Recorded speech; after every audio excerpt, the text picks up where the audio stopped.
wabarakatuh.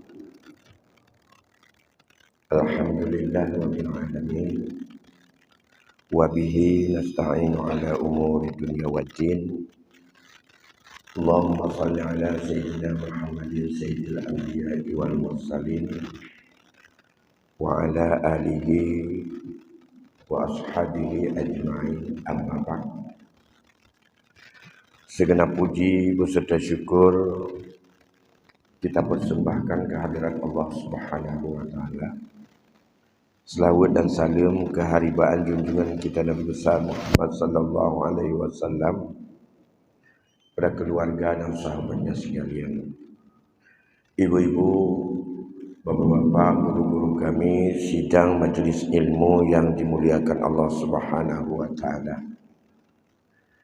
Sebagaimana yang kita sampaikan pada pertemuan yang lalu, di mana menurut para ahli dalam 30 juz Al-Quran hanya 3 ayat secara konkret Allah menjelaskan berkaitan dengan hak yang harus diterima oleh ahli waris. Baiklah, malam ini saya coba untuk kita lihat apa saja dan siapa saja dan berapa yang secara konkret Allah telah menetapkan di dalam ayatnya dalam 3 ayat tersebut. Yang pertama dalam ayat 11 surat An-Nisa, di mana Allah mengingatkan dalam ayat 11 itu ada anak dan ibu bapa sebagai ahli waris. Awal ayatnya bismillahirrahmanirrahim. Yusikumullahu fi auladikum lidzakari mithlu hadzil unsayain. Telah diwasiatkan kepada kamu oleh Allah untuk anak-anak kalian. Lidzakari mithlu hadzil unsayain. Bagi laki-laki para aulad itu mendapat 2 banding daripada anak perempuan. Potongan ayat inilah yang paling besar tantangan para kaum feminim yang menuduh kepada Islam bahwa ayat Allah itu adalah diskriminatif, di mana membedakan laki-laki dengan perempuan tentang hak dapat. Masa 2 kali perempuan dapat 1 kali laki-laki? Padahal laki-laki lebih kuat, perempuan itu makhluk lemah yang seharusnya kan bukan begitu. Gimana juga yang lemah dikasih banyak, yang kuat boleh sikit, maunya kebalikan. Perempuan 2 banding laki-laki, bukan laki-laki mendapat 2 banding perempuan, dan bermacam isu lain. Karena melihat keadilan itu dengan logika, tidak melihat kepada status hukum. Kalau dalam hukum Allah yang punya konsekuensi dunia sampai ke akhirat, bahwa segala beban biaya hidup yang harus ditanggung oleh orang hidup ini terbeban kepada laki-laki. Perempuan hanya menerima terus, diberikan 1 banding 2 laki-laki, 2 banding perempuan, itu sudah banyak. Muhammad Ali As-Sabuni telah menggambarkan hal itu. Semua aspek beban biaya hidup dalam kehidupan rumah tangga tidak ada yang Allah bebankan kepada perempuan. Gak ada. Walaupun kadang-kadang karena semangatnya hari ini jauh lebih optimis dan energik perempuan untuk mendapatkan belanja banyak.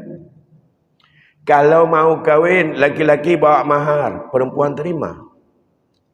Bukan wali yang terima mahar itu, perempuan. Isteri, itu milik sah dia. Bahkan boleh suami, kalau maharnya tunai, belum habis dibayar, boleh kunci pintu, tak boleh masuk. Dan itu tidak nusyuk. Tidak mau tamkin kepada suami setelah akad nikah oleh si isteri, karena ia belum dibayar maharnya pada kedudukan mahar yang tunai, bukan tangguh, itu tidak disebut bahwa perempuan itu atau isteri itu adalah nusyud. Padahal tidak mau tamkin kepada suami nusyud. Tapi dalam kedudukan kalau ia menagih janji tunainya, belum bayar tunai, tak boleh masuk kamar. Tidur di luar dulu bang. Itu boleh. Tidak disebut ia itu adalah sebagai orang yang tak mau tamkin kepada suami. Tak durhaka. Ya, karena isteri mau terima haknya. Dah. Perempuan terima hak, laki-laki cari uang, kasih ke dia. Yang kedua, bila sudah kahwin, laki-laki punya kewajiban cari nafkah. Makan, minum, kemudian ya udum-udumnya, lauk pauknya, alat kebersihan, alat tatyib ataupun bau-bauan, itu semuanya beli baju minimal 6 bulan sekali ganti, walaupun masih baru ganti, belum dengan baju-baju yang dibutuhkan sesuai dengan tradisi dan adat. Juga itu adalah kewajiban suami untuk harus ada tempat tinggal. Walaupun tempat tinggal itu tidak dimiliki tapi hak pakai. Tapi kalau baju semuanya itu adalah bukan hak pakai, itu kewajiban. Maka dalam konteks ini, kalau kita hubungkan dengan hukum waris dan kita kaitkan dengan hukum gono gini, sebenarnya kalau sekedar itu tempat masak, piring, kemudian cawan, kecawan macam-macam dan komfor, itu sebenarnya itu milik sah isteri sebagai kewajiban, bukan hanya membawa makanan, membawa ikan, bukan hanya membawa nasi ataupun beras, tapi punya kewajiban suami juga beli alat masaknya, tempat makannya, sendoknya, piringnya itu. Makanya alat dapur itu sebenarnya tidak masuk dalam gono gini. Tapi kan hari ini sudah generalkan, semuanya gono gini kadang-kadang. Makanya harus bilang sama istri, ini bukan harta bersama ya. Gimana? Kereta ini, apa juga ini hadiah saya, saya ulang tahun kamu yang ke-51. Ya, hadiah. Kalau hadiah namanya kepada istri, itu milik penuh istri, tidak gono gini. Nah, itu nafkah. Tambah lagi apa? Nafkah untuk anak atas suami. Nafkah untuk orang tua, suami. Nafkah untuk ibu, suami. Nafkah kepada adik kalau enggak subah sampai pada aturan wali, laki-laki. Semua buat perempuan tidak Allah bebankan untuk kewajiban jadi nafkah. Maka kalau diberikan dalam faraid ini merubah daripada apa yang pernah dilakukan oleh kaum jahiliyah, perempuan tak dapat apa-apa, anak-anak tak dapat apa-apa, tapi laki-laki yang kuat dan perkasa saja yang dapat pusaka. Ini sebenarnya sudah cukup besar menghargai perempuan, walaupun dia banyak, tapi ia tetap dapat warisan daripada dua orang tuanya. Nah, ada 5 hukum yang lahir pada kata-kata lizzakari mislu haddil unsayain. Untuk anak ada 5 ketentuan lahir pada potongan ayat lizzakari mislu haddil unsayain. Untuk laki-laki mendapat 2 bandingan daripada anak perempuan. Yang pertama, andai kata seorang ibu atau seorang ayah meninggal dunia. Tinggal anaknya satu laki-laki, satu perempuan. Tidak ada ahli waris yang lain. Maka seluruh harta itu dibagi 3. 2 bagian untuk si laki-laki dan 1 bagian untuk anak perempuan. Itu sudah biasa. Bila hanya 1 laki-laki, 1 perempuan anaknya. Tidak ada orang lain di luar daripada anak sebagai ahli waris. Nah, ini yang pertama. Yang kedua, andai kata anak-anak itu berkumpul, ada beberapa laki-laki dan ada beberapa perempuan.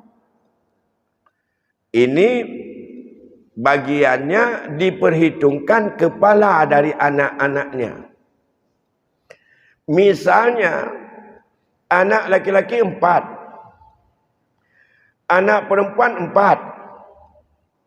Maka anak laki-laki digandakan 2 kali. 4 dikali 2. Jadi 8.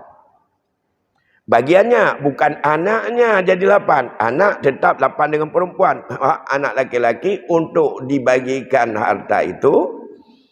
Ini yang sah. Ini yang halal. Karena itu ketentuan dari Allah. Mau lebih dari itu, cari pemiliknya. Minta izin dikasih atau tidak. Kalau tidak dikasih, enggak halal. Mau enggak ambil setelah tahu berapa, enggak ambil sama sekali, enggak apa-apa. Hibahkan saja kepada orang lain. Semua orang mau atas izin kita. Ya. Jadi kalau 4 laki-laki, 4 kali 2, 8. Perempuan 4. 4 kali 1, 4. 8 tambah 4, 12. Seluruh harta, bila enggak ada ahli waris yang lain, yang orang yang mendapatkan kebahagiaan tertentu, maka dibagilah 12. Laki-laki ambil 2, habis 8. Perempuan 1. Andai kata uang 12 juta. Sama dengan anak laki-laki ambil 2 juta. Karena nilai satu bahagian itu 1 juta. Karena anak laki-laki 4 dikali 2, 8. Anak perempuan kali 1, 4. 4 tambah 8, 12. Maka dibagi 12. Nilai satu bahagian 1 juta. Anak laki-laki ambil 2 juta karena 2 bahagian. Anak perempuan 1 bahagian. Habis semuanya. 2. Alternatif yang ketiga. Bila ada bersama anak-anak baik laki maupun perempuan itu orang-orang yang mendapat bagian tertentu. Yang bisa berkumpul anak laki-laki dengan anak perempuan orang lain atau ahli waris lain yang mendapat bagian tertentu adalah suami atau isteri. Ya. Yang kedua, ayah kandung. Atau kalau enggak ada ayah, kakek. Yang ketiga, ibu kandung. Kalau enggak ada ibu, nenek. Ganti dari ibu, nenek. Ganti dari ayah, kakek. Kalau pihak cabang ada adik abang, itu tidak. Ke bawah juga, aulad di bawahnya pun tidak.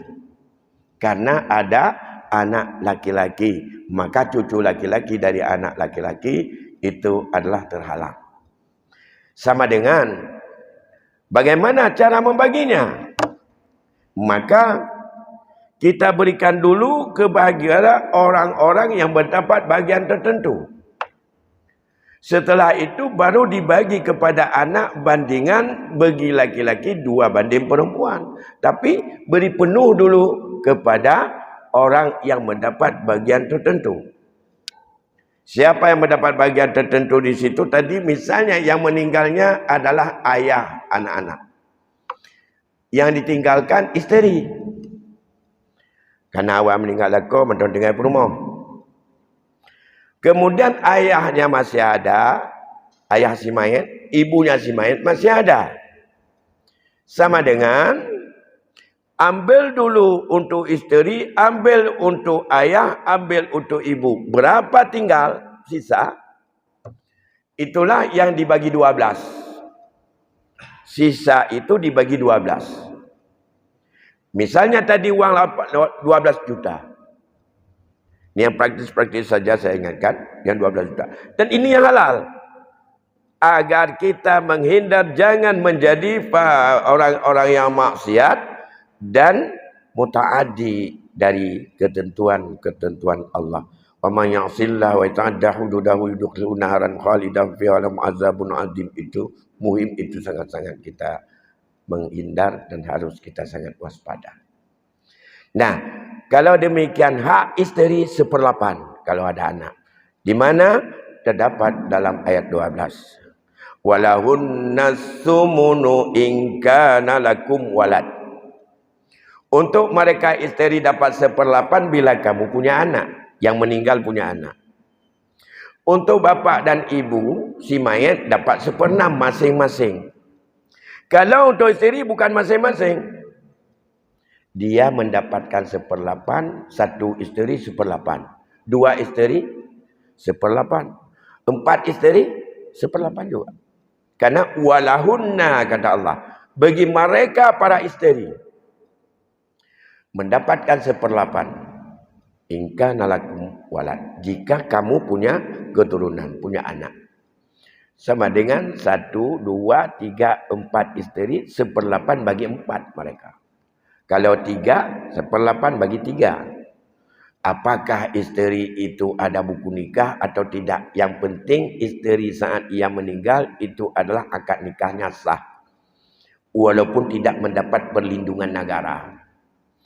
Karena isteri yang tidak ada buku nikah tapi memenuhi syarat dan rukun nikah, mereka itu adalah sah sebagai isteri dan takluk hak yang Allah berikan walahunnas sumun.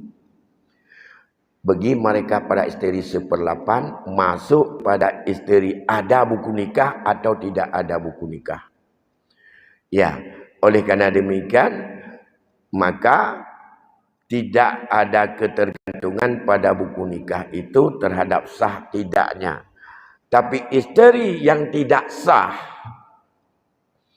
karena kawin pasir, karena terjadinya itu adalah hamil di luar nikah, atau isteri tapi bukan daripada isteri sah sudah fatal, atau mereka itu adalah sudah talak, sudah cerai, itu enggak dapat.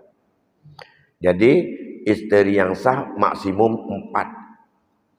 Mereka kumpul 1/8. Nah, kalau demikian ibu dan bapak, mama dan ayah dari si mayat mendapat 1/6 masing-masing. Wali abawaini likulli wahidin kata Allah. Bagi 2 ibu bapa, bagi tiap-tiap satu di antara mereka mendapatkan 1/6. Likulli wahidin minhumas sudus. Bila si mayat ada anak adik. Berarti yang harus diberikan dulu sebelum diberikan oleh kepada si anak. Ya. Maka ini harus jangan pikir karena anak, karena ada anak, karena ada isteri, maka dibiarkan kepada ayah ataupun ibu si mayat. Akibat pembiaran akan terjadi syubhat yang sangat besar. Bahkan terjadi penguasaan harta yang tidak halal. Jadi kalau demikian, hak bapak 1/6, hak ibu 1/6, hak isteri 1/8. Maka angka 6 dan angka 8 yang habis dibagi seluruhnya adalah 24. 24 menjadi angka pokok. Berikan kepada si isteri 3 bahagian. Karena 24 dari angka pokok, hak si isteri adalah 1/8 dari 24, 3 bagian. Kepada si ibu, si mayat, mendapat 4 bahagian. Kepada ayah si mayat, dapat 4 bahagian. 4 adalah 1/6 dari 24. Kalau dihitung 1/8, 3, 4 sudah habis 11. 8 tambah 4 hak bapa, 4 hak ibu, 3 hak si isteri. Jumlahnya 11. Kalau tadi jumlahnya seluruh harta adalah dipecahkan menjadi 24 bahagian, angka pokok, maka sisa daripada 24 setelah diambil 11 tinggal 13. Kalau kita uangkan nilai satu bahagian, andai kata angka pada angka 12 juta tadi, nilai satu bahagian sama dengan 500.000. Nilai sebagian itu 1.500.000. Sama dengan hak si isteri berapa? 1.500.000. Karena 3 bagian. Hak mama 2 juta. Hak bapak 2 juta. 2 juta tambah 1.500.000. Semuanya adalah 5.500.000. Sisa 13 bagian. 13 dia kalau dikembalikan kepada nilai uangnya adalah masih ada uang 6.500.000. 6.500.000 lah ini hak anak. Yang 6.500.000 dibagi 12. 6.200.000 inilah yang dibagi 12. Kalau dibagi 12 itu adalah lebih kurang. Ada nilainya satu bagian 550.000. 6.500.000. Kalau 6 juta dibagi 12, 500. 6.500.000 lebih kurang adalah 6 juta itu 550.000. Atau kurang sedikit. Kalau demikian, setiap anak perempuan ambil 550.000. Itu hak anak perempuan. Yang halal pemberian Allah. Hak anak laki-laki, ya 1.100.000. 1.100.000. Karena dia 2 bagian. Ya, itulah kondisi yang ketiga. Jadi begitu, andai kata di sini dianggap, tadi udah tahu. Kalau nilainya 12.000 kita udah tahu. Berarti pada saat orang itu meninggal, suaminya meninggal, nilai barang 12 juta. Bayangkan kalau tidak dibagi dikelola 12 juta itu. Menjadi syirkah. Itu syirkah tanpa akad. Karena beralih langsung ia secara hukum kepada ahli waris dengan porsi masing-masing tadi. Porsi mama ada 1 juta, porsi ayah ada 1 juta, porsi ibu ada 2 juta, porsi daripada isteri ada 1,5 juta. Baru yang lainnya milik si anak. Dalam konteks hukum, bisa andai kata anak itu punya kewajiban, dia lapar, siapa yang memberi makan. Itu urusan memberi makan, ada beban yang lain diberikan. Bukan pengalihan ini secara langsung. Yang beban ini Allah kembalikan seperti itu. Bila seorang anak ingin dapat 1 juta ataupun 600.000, ada 50.000 yang tidak sah. Dan itu haram. Baru sah dia ambil dan halal. Cari pemiliknya. Pemiliknya siapa? Ya di antara yang 5 tadi. Ini dalam konteks anak dan juga ada isteri, ayah dan ibu. Kondisi yang ketiga, ini yang kita bicara hak si anak. Baik laki maupun perempuan. Nah. Kemudian selanjutnya, bila si mayat meninggalkan anak perempuan 1 orang, anak laki-laki 1 orang, tidak ada anak perempuan. Ada cucu perempuan dari anak laki-laki, ada cucu laki-laki. Dan tidak ada orang yang mendapat bagian tertentu yang lain. Semua harta itu baru berpindah untuk dia. Ya. Seorang meninggal dunia, anak laki-laki tok 1 ditinggalkan. Gak ada anak perempuan. Tidak ada isterinya. Orang meninggal tadi, tidak ada isteri, sudah duluan meninggal. Sekarang dia ingin ambil harta daripada ayahnya. Tidak ada mamaknya atau nenek dia. Tidak ada kakeknya ataupun mama ataupun ayah daripada ayah dia. Maka ia tunggal. Kalau demikian seluruh harta tak perlu bagi-bagi. Dan tak perlu bawa matematik. Karena enggak ada milik orang lain. Semuanya milik dia. Itu kondisi. Ini andai kata dia satu ambil seluruh harta. Ya, tidak ada kekurangan apapun. Dan itu jelas. Kemudian, andai kata anak itu tidak ada anak laki-laki. Itu ada isyarat ayat yang lain ke depannya. Gak ada anak laki-laki.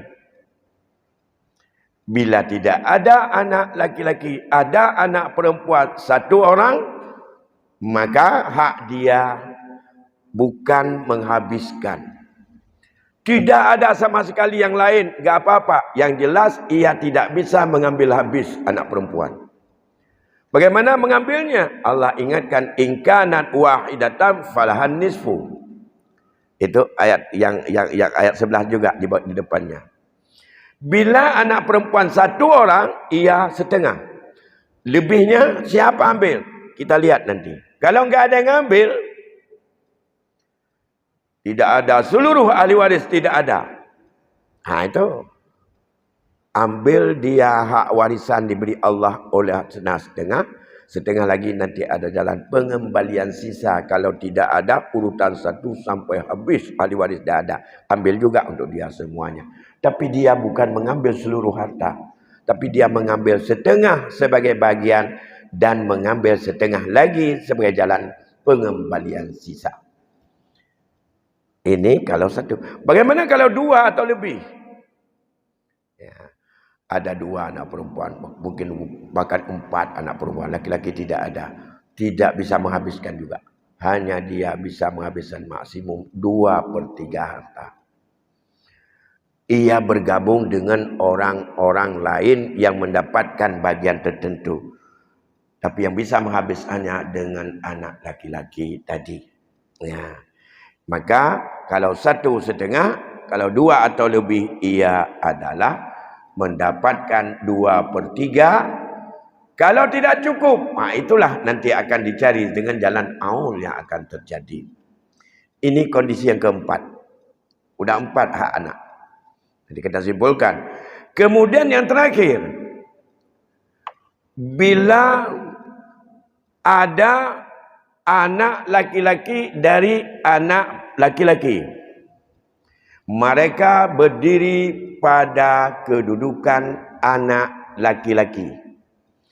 Saya ulangi. Bila ada anak laki-laki dari anak laki-laki. Bahasa lain, cucu laki-laki dari anak laki-laki. Bahasa lain, cucu agam, bak anak agam. Dia menduduki kedudukan anak bila anak tidak ada. Dia menduduki kedudukan anak laki-laki bila anak laki-laki tidak ada sama sekali.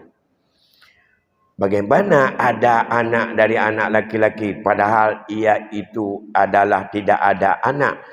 Makna tidak ada anak. Saat meninggal, anak laki-lakinya sudah meninggal semua.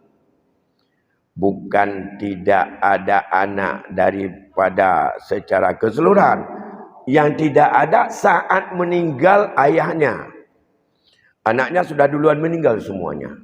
Tapi ada cucu laki-laki dari anak laki-laki. Cucu agam, bak anak agam. Dia menggantikan pada kedudukan anak laki-laki. Kalau ada anak laki-laki, dia tidak bisa menggantikannya. Maka dia mundur. Maka dia martabatnya lebih rendah daripada anak. Nah, kalau mundur dia, ayahnya sudah duluan meninggal. Tapi masih ada anak laki-laki yang lain. Apakah pakcik atau pamannya? Ini yang sering disebut dalam masyarakat Aceh sebagai anak patah titi. Kapatah tutu ayah awajih meninggal karena mantongna apa dan abuah yang lain yang merupakan saudara daripada atau saudara-saudara daripada ayah dia masih hidup. Dia tidak bisa menggantikan ayahnya. Ya, karena dia berdiri pada kedudukan anak. Tapi dalam hukum wewe, dalam hukum perdata, cucu itu adalah menggantikan ayahnya yang sudah meninggal. Nah, kalau menggantikan ayahnya yang sudah meninggal, dalam hukum Islam, orang yang sudah meninggal enggak ada kedudukan untuk milik. Mengapa enggak bisa diganti? Karena perpindahan itu terjadi setelah meninggal, bukan sebelum meninggal. Saat meninggalnya ayah daripada atau kakek daripada cucu tadi, saat itu ayah dia sudah meninggal. Tidak bisa untuk mewarisi.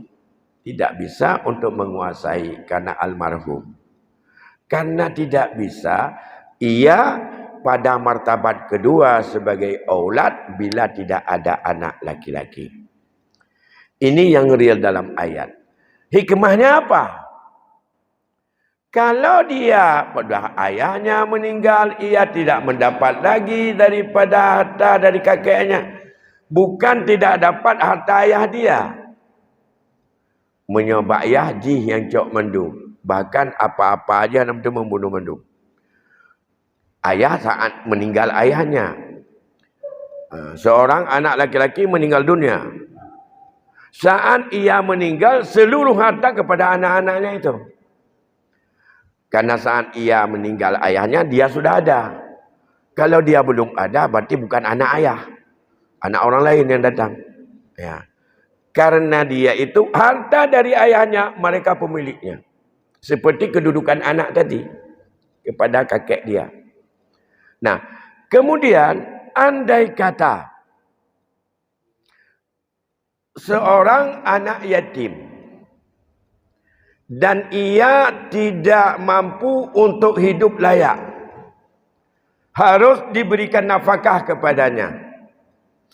Cucu dari anak laki-laki tadi, kewajiban nafkah bila masih ada kakek. Setelah meninggal ayahnya. Belum lari kepada pakciknya. Tidak lari kepada abuanya. Atau saudara ayahnya. Tapi langsung secara partikal naik kepada kakeknya.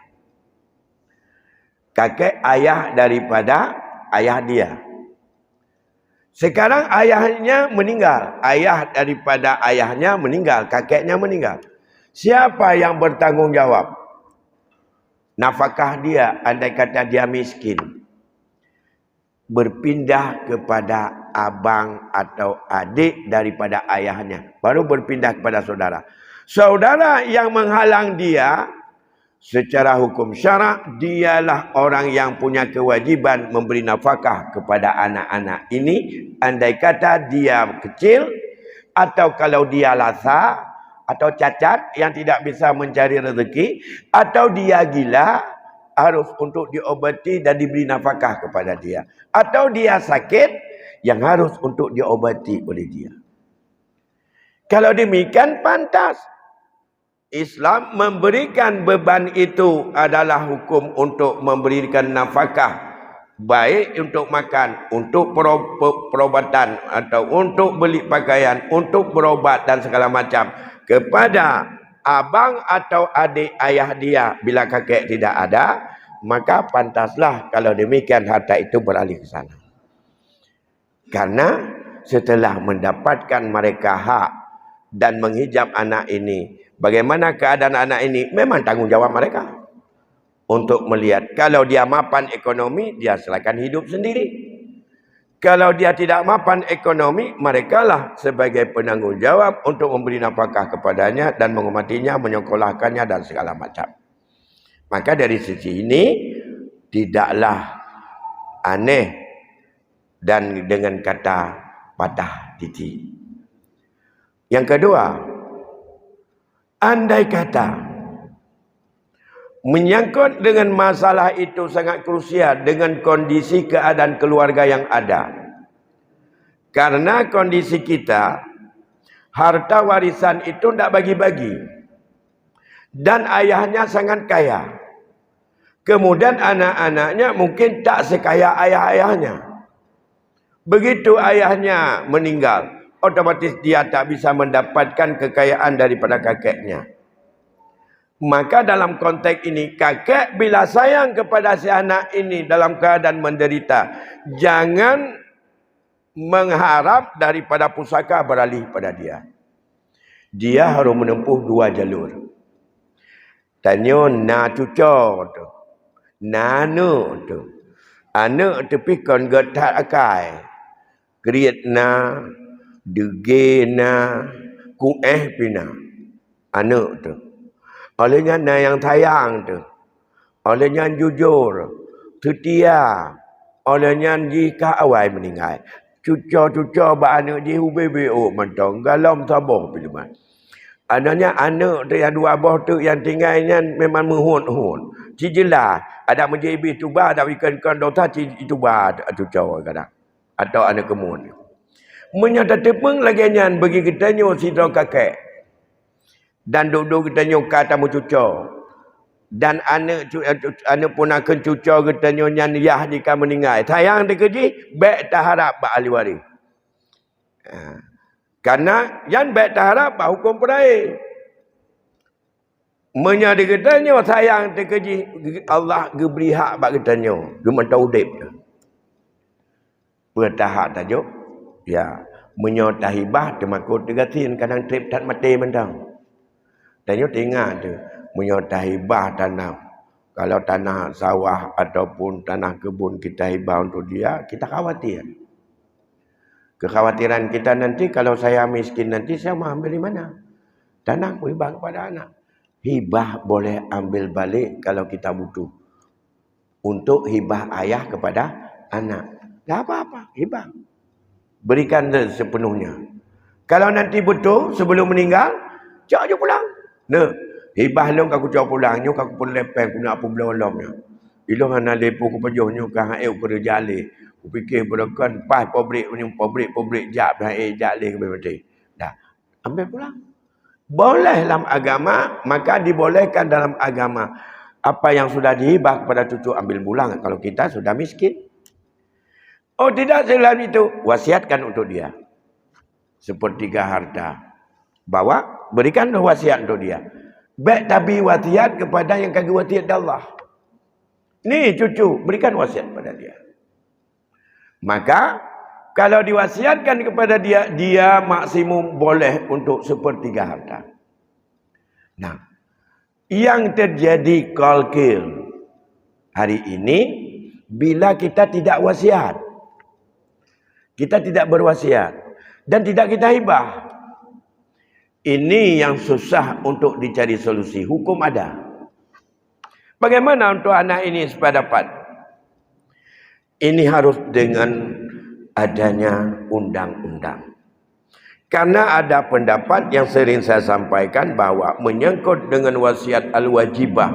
Bila tidak diwasiatkan oleh orang yang sudah meninggal di saat ia hidup, maka boleh melaksanakan kewajiban wasiat itu berdasarkan daripada ayat 180 surat Al-Baqarah, boleh untuk dia mengambil atas wasiat wajibah. Kalau dia wasiat wajibah itu wajib, sebuah sisi pendapat yang kuat. Orang yang meninggal itu berdosa dengan Allah karena tidak berwasiat kepada ahli waris yang dekat. Atas pendapat yang mengatakan bahawa ayat 180 bukan mensukh, tidak nasah, tapi ayat itu adalah merupakan taksis yang ditaksiskan oleh ayat faraid, di mana ayat itu tidak menyebut ahli waris, tapi disebut dua ibu bapa dan kerabat dekat, yaitu yang sering kita baca, buka saja nanti Al-Quran ayat 180 surah Al-Baqarah. Bismillahirrahmanirrahim. Kutiba alaikum idza hadara ahadakumul maut antarakanil wasiyata lil walidaini wal aqrabina bil ma'ruf haqqan 'alal muttaqin.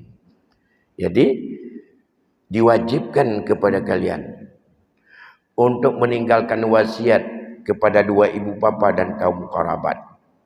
Apabila kamu sudah merasa bahwa kamu akan mendekati kematian. Itu hak bagi orang-orang yang muttaqin. Karena itu adalah diwajibkan kutiba. Tapi beri aqrabin. Ibu bapa dan kaum kerabat. Tidak disebut itu dia ahli waris. Makanya kalau dua ibu bapa bukan ahli waris, itu adalah wajib untuk diberi wasiat kepada ayah dan ibu dikit. Menurut ayat ini. Begini, bagi ayah dan ibu bukan ahli waris. Mengapa bukan ahli waris? Karena berbeda agama. Seorang anak masuk Islam, ayahnya masih kafirin, ibunya kafir, warisan tidak dapat untuk dia dari anaknya. Karena la yarisul muslimul kafirah walal kafirul muslimah. Orang kafir tidak memberi warisan kepada orang yang Islam, Islam tidak memberikan warisan kepada orang kafir. Wasiat boleh. Makanya wasiat. Menyahana wasiat yang jelas dia itu adalah berdosa. Yang kedua, apakah kewajiban berwasiat itu hanya dengan kewajiban atas orang yang berwasiat atau juga untuk wajib ditunaikan? Pendapat yang kedua mengatakan, pertama berdosa kepada orang yang meninggal, yang kedua juga berdosa kepada orang yang masih hidup untuk tidak ditunaikan bila tidak ditunaikan wasiat itu. Dengan ditunaikan, yang meninggal lepas dari dosa dan yang orang hidup juga halal mengambilnya karena sudah diberikan. Tapi ini masalah khilafiyah. Masalah khilafiyah tidak bisa secara qat'i kecuali hanya ketetapannya dengan adanya undang-undang atau hukum. Bapak Ibu sidang jamaah, itulah kondisi anak. Di waktu yang lain akan kita lihat kondisi ahli waris yang lain, yang kandungan ayat, yang isyarat ayat dengan 4 dan 5 keadaan tadi. Demikian yang kami sampaikan karena mengingat waktu sudah masuk, bahkan lebih dikit. Dan saya akhiri, wallahu a'lam bishawab. Wassalamualaikum warahmatullahi wabarakatuh.